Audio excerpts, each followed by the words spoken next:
안녕하십니까. 임상심리사 1급 시험 대비 2017년 제5과목 고급심리치료 기출문제 풀이 들어갑니다. 81번 문제부터 모두 100번까지 20문제인데요. 10문제씩 나누어서 해보도록 하겠습니다. 이것은 그 전에 나왔던 2020년도의 문제, 그리고 지금 이 교재는 2016년도 문제부터 있죠. 겹치는 문제가 하나도 없습니다. 다 새로운 문제다. 물론 2015년 밑으로 내려가면 또 겹치는 문제가 있을 수도 있겠지만 지금 우리 교재 안에는 없다, 이렇게 말씀드릴 수 있겠습니다. 자, 제5과목의 고급심리치료인데요. 좀 쉬운 문제는 쉽고 또 어려운 문제는 어렵고 그렇습니다. 한번 여러분들과 두 개로 나누어서 강의를 해보도록 하겠습니다. 자, 81번 문제 들어갑니다. 이 동기강화 상담이 있습니다. 동기강화 상담. 우리가 이제 동기강화 상담에 알코올 중독자,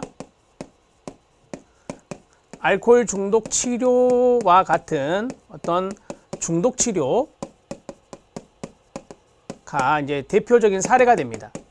대표적인 사례가 이제 동기강화 상담.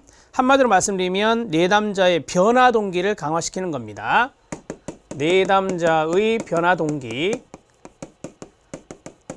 내담자의 변화 동기를 강화시키는 것이다 라고 보시면 됩니다.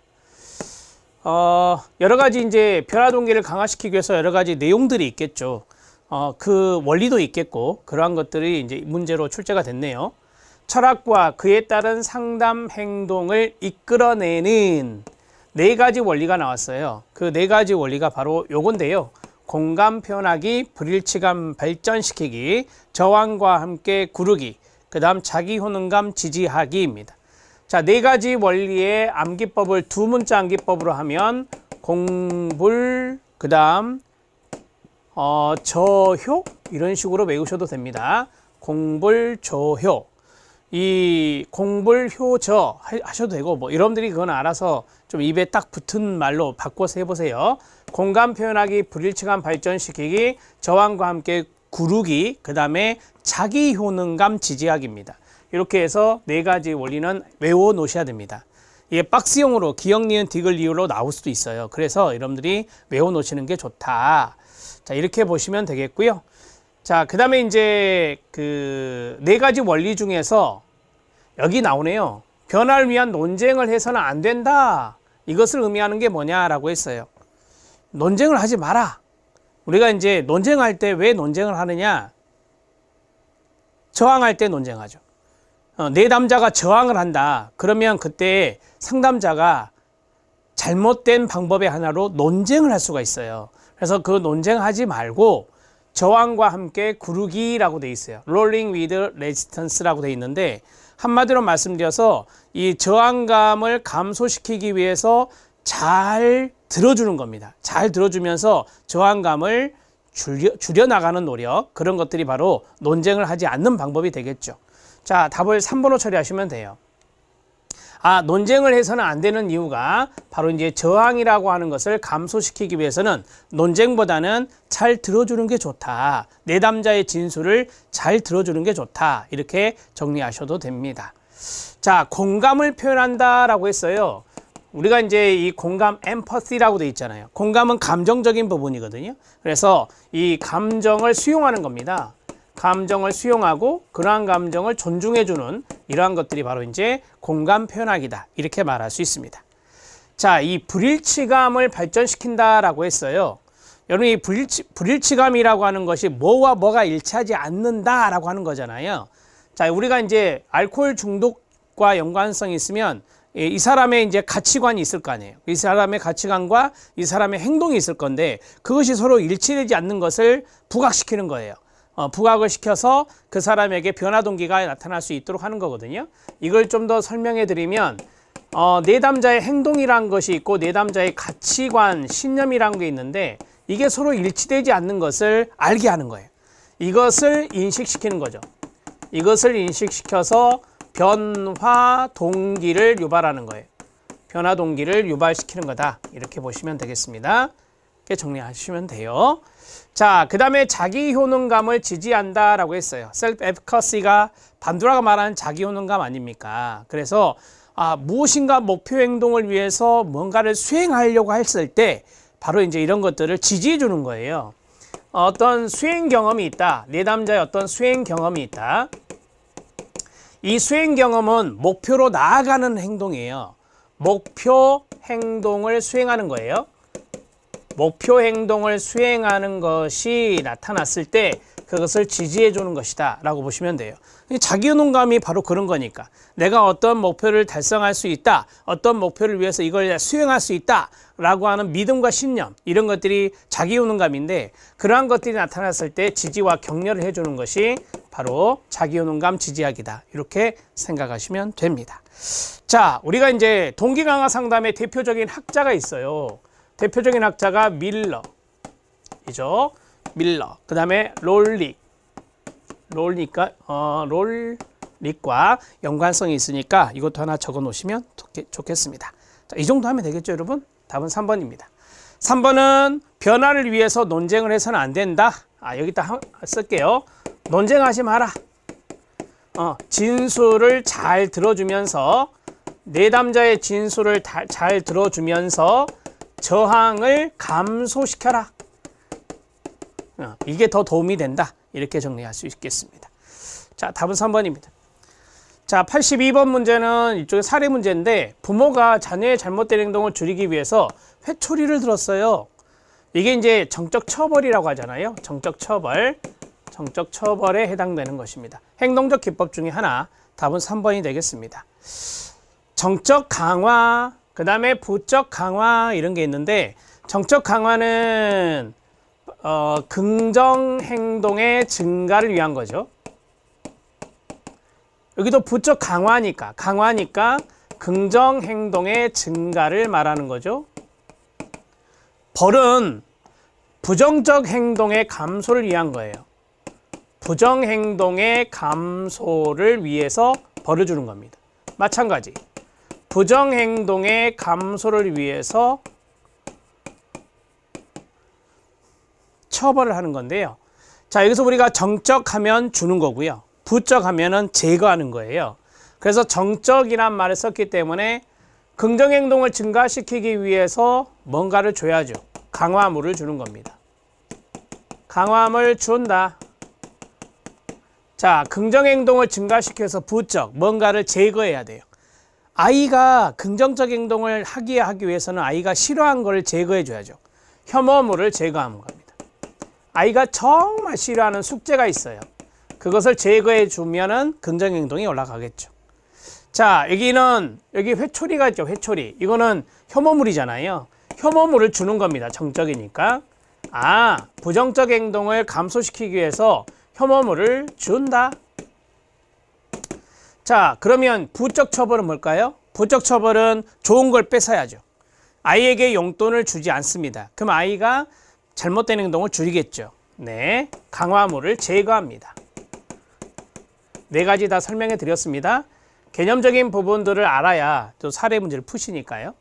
자, 주는 것은 정적, 제거하는 것, 면제하는 것은 부적, 강화는 바람직한 행동이 증가되는 거고, 벌은 바람직하지 못한 행동이 감소되기 위해서 쓰는 겁니다. 답은 3번입니다. 자, 82번 문제 답을 해결했고요. 83번 문제 들어가도록 하겠습니다.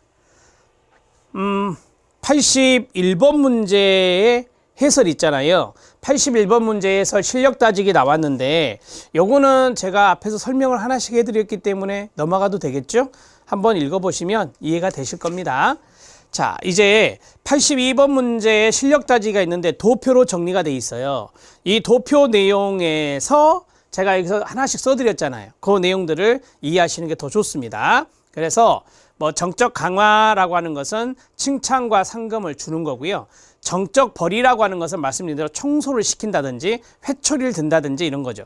부적 강화는 청소, 숙제 이런 걸 면제시켜 주는 거예요. 아이가 싫어하는 걸 면제시켜 주는 거예요. 부적 벌, 부적 처벌이라는 것은 타임아웃이 있는데요.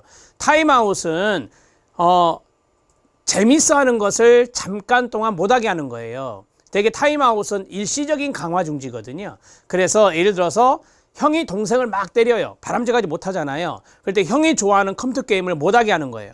잠깐 동안 못하게 하는 거죠. 이게 일명 타임아웃인데요. 이 타임아웃이 바로 부적 처벌과 관련성이 있다라고 하는 겁니다. 이해되셨죠? 83번 문제 들어갑니다. 알코올 중독 환자 가족입니다. 가족의 일반적인 특징과 가장 거리가 먼 것은입니다. 알코올 중독 환자가 술로 인해 발생하는 고통을 경험하지 않도록 환자 가족이 고통을 대신 감당하게 한다. 이거 말도 안 되는 거 아닙니까? 환자 가족이 이 고통을 대신 안으라는 거잖아요. 이건 아니죠, 여러분. 그쵸? 가족이 고통을 받아요. 가족의 고통을 경감시키는 노력을 해야죠. 가족의 고통을 경감시키는 노력을 해야 됩니다. 이해되시죠? 이건 1번 잘못된 거예요. 1번은 알코올 중독 환자가 너무 고통스러우니까 그것을 가족이 감내해라? 그건 아니죠, 여러분. 자, 그 다음에 환자 가족은 자신의 가정에 대해 다른 사람에게 말하는 것이 수치스럽고 두려워 점점 소외되어 간다라고 했어요. 가족이 일종의 방어적인 자세를 취한다라고 하는 겁니다. 자, 그 다음에 환자 가족은 환자의 병을 그들 스스로 치료하려고 시도한다라고 했어요. 이게 알코올 중독 환자를 어디에 이제 여기 나온 대로 다른 사람에게 알리는 게 수치스럽기 때문에 환자의 병을 가족들 스스로 치료하려고 시도하는 경향이 있습니다. 여기 2번과 3번을 같은 맥락에서 보시면 돼요. 환자 가족은 술 문제에 대해 두려움과 절망감, 그래서 한번 끊어요. 그러면 네거티브한 거 아닙니까? 그렇죠? 환자에 대한 책임감, 이걸 동시에 느낀다. 가족에 대한 책임감을 느낀다는 것은 가족애잖아요. 그래서 이거는 포지티브한 것이다 라고 볼 수 있어요. 그래서 환자 가족은 상당히 두 가지의 두 가지의 감정이나 두 가지의 느낌을 다 갖고 있죠. 그래서 두려움과 절망감도 있지만 우리 가족이니까 환자에 대해서 책임감도 동시에 느낀다는 겁니다.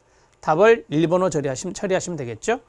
자, 83번 문제는 그렇게 어려운 문제는 아니에요. 알코올 중독 환자의 가족분들에 대해서 이 문제는 출제가 되었습니다. 이렇게 정리하시면 되고요. 84번 문제 들어가겠습니다. 동료 집단 슈퍼비전입니다. 동료 집단 슈퍼비전의 문제인데, 자, 우리가 이제 집단 슈퍼비전이 있고 동료 집단 슈퍼비전이 있어요. 예를 하나 들어볼게요. 제가 슈퍼바이저인데 제 밑에 수련생 슈퍼바이즈들이 있어요. 동료는 아닙니다. 그럼 이건 집단 슈퍼비전이 되는 거예요. 그런데 자, 동료들이 모였어요. 동료들이 모여서 리더를 선정하고 그 리더를 중심으로 해서 슈퍼비전이 이루어져요. 이게 동료 집단 슈퍼비전입니다. 이해되셨죠? 자, 옳은 것은입니다. 과다 경쟁심 유발을 막기 위해 리더를 선정하지 않는다? 아닙니다. 리더를 선정할 필요가 있습니다. 자, 리더를 선정할 필요가 있습니다. 자, 여러분들 해설해 보시면 두 가지가 나와요. 예를 들어서 사례 보고서를 공유한다든지 아니면 일정을 조율한다든지 이런 것들을 이제 일명 반장이 해주면 좋죠. 그래서 리더가 이런 것들이 역할을 해야 됩니다. 그래서 리더 선정이 필요하다라고 보시면 됩니다. 자, 그 다음에 발표자, 토론자, 그 과정을 관찰하는 사람을 미리 정해둔다라고 했어요. 네, 좋습니다. 그렇죠? 동료 집단 슈퍼비전이니까 동료 집단끼리 이번에 발표자는 누구고 사례 발표가 되겠죠. 그 다음에 거기에 대해서 토론은 누가 이끌어가고 그 다음에 그 과정을 동료 슈퍼비전을 할 때 이제 관찰하는 사람도 있잖아요. 그래서 관찰하는 사람은 누가 될 것인지 미리 정하는 게 좋아요. 그런데 이거를 그때그때 좀 이렇게 바꾸는 게 좋아요. 공평하게. 한 사람이 모든 사례를 다 발표한다. 이건 좋은 게 아니잖아요. 흥미로운 사례의 경우 한 사람이 수주간 연속적으로 다수의 사례를 발표하고 토론에도 무방하다. 이건 바람직하지 않죠. 비바람직합니다. 비바람직하다. 바로 앞에서 말씀드렸죠. 공평성의 문제가 생기는 거예요. 공평성의 문제가 있다라고 하는 겁니다. 자, 동료 집단끼리니까 고루고루 슈퍼비전을 받고 거기에 대해서 사례 발표도 하고 하는 게 좋겠죠. 그러니까 리더가 필요한 거예요. 자, 친숙한 환경에 노출돼요. 네, 맞습니다. 왜? 동료 집단이니까. 동료 집단이니까 친숙한 환경에 노출이 되겠죠. 자, 지속 교육 기회가 줄어드는 단점이 있다? 아니죠. 아니죠. 친숙한 환경이고 그 다음에 앞에서 말씀드린 대로 공평하게 분배가 된다면 지속 교육의 기회가 이루어질 수 있어요. 지속 교육 기회 가능하고요. 가능하고. 자, 그럼 여러분 또 알다시피 한 기관의 동료들이 있잖아요. 그렇기 때문에 이거는 교육이 계속 지속적으로 이루어질 수 있는 거예요. 다른 기관에 있는 사람들이 모였다라고 한다면 지속적인 기회가 일정 저율도 어려울 수 있고요. 그래서 지속 기회가 가능하고요. 그 다음에 친근감, 친숙한 환경이라고 했으니까 라포 형성에도 도움이 되겠죠. 이런 것들이 이제 장점이 되는 거예요. 단점 요소보다는 장점 요소다. 이렇게 보시면 되겠습니다. 답을 해결합니다. 2번이 답입니다. 어렵지 않죠, 여러분? 자, 팀 슈퍼비전이라는 것도 있습니다. 팀 슈퍼비전. 되게 이제 다른 전문가들이 모여서 팀 슈퍼비전을 할 수가 있거든요.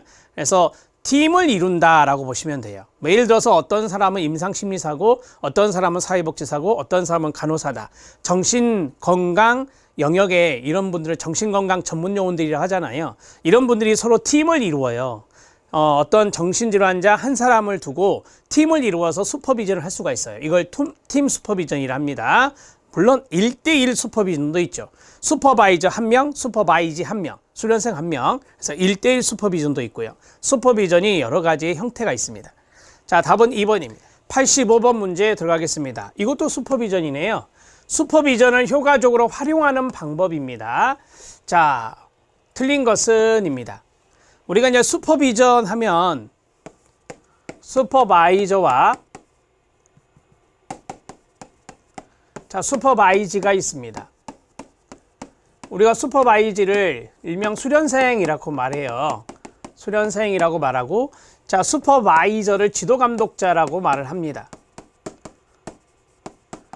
이 두 사람의 상호작용이에요. 이 두 사람의 상호작용이 바로 슈퍼비전이다 라고 말할 수 있어요. 이 두 사람의 상호작용이 슈퍼비전이다 이렇게 말할 수 있어요. 자, 슈퍼비전에 대한 뭐랄까 개념도 이런 것들을 좀 적어봤는데 보세요. 슈퍼바이저에게 전적인 책임이 있으므로 수련생은 슈퍼바이저의 의견을 그대로 받아들여야 한다? 땡이죠. 제가 그랬잖아요. 상호작용 과정이라니까요. 자, 이거는 상호작용 과정이에요. 슈퍼비전은 상호작용 과정이기 때문에 공동의 책임이 있는 거예요. 공동의 책임이 있다라고 봐야 됩니다. 자, 어떤 수련생이 사례를 하나 갖고 있어요. 그러면 그 사례에 대해서 수련생은 책임이 없습니까? 그건 말이 안 되죠. 그래서 그거는 공동의 책임의 문제지 슈퍼바이저에게 전적인 책임이 있는 것은 아니라는 겁니다. 자, 요걸 알아놓으시면 도움이 되겠죠? 슈퍼바이저는 슈퍼비전 관련 내용을 기록하고 일반적으로 5년간 보관해야 됩니다. 대개 우리가 수료 보존 연한 하면 5년 이렇게 이해하고 있거든요. 그래서 당연히 슈퍼비전 관련 내용을 기록을 해야 됩니다. 슈퍼비전에 대한 리코딩을 해야 되고 그 다음에 5년간 보존합니다. 그다음 내담자에게 슈퍼비전을 받는다는 사실을 알려줄 1차적 책무는 지도감독자한테 있죠. 왜냐하면 내담자에 대한 사례를 지도 감독하는 사람이 슈퍼바이저가 되기 때문에 내담자에게 슈퍼비전을 받는다는 사실을 알려줄 1차적 책무는 슈퍼바이저에게 있는 거예요. 이 사람이 지도감독자니까. 자, 맞습니다. 자, 그 다음에 슈퍼바이저는 과거 자신의 내담자를 수련생으로 받아들이지 않는 것이 원칙이다. 당연한 거 아닙니까? 이중관계 금지예요. 이것도 마찬가지죠. 만약에 이 수련생을 과거 여기 슈퍼바이저의 내담자를 수련생으로 받아들인다? 이것도 일종의 이중관계가 돼요. 슈퍼비전에서. 따라서 이것은 받아들이지 않는 것이 원칙이 되는 겁니다. 자, 맞습니다. 답은 1번이 답이 된다라고 보시면 됩니다.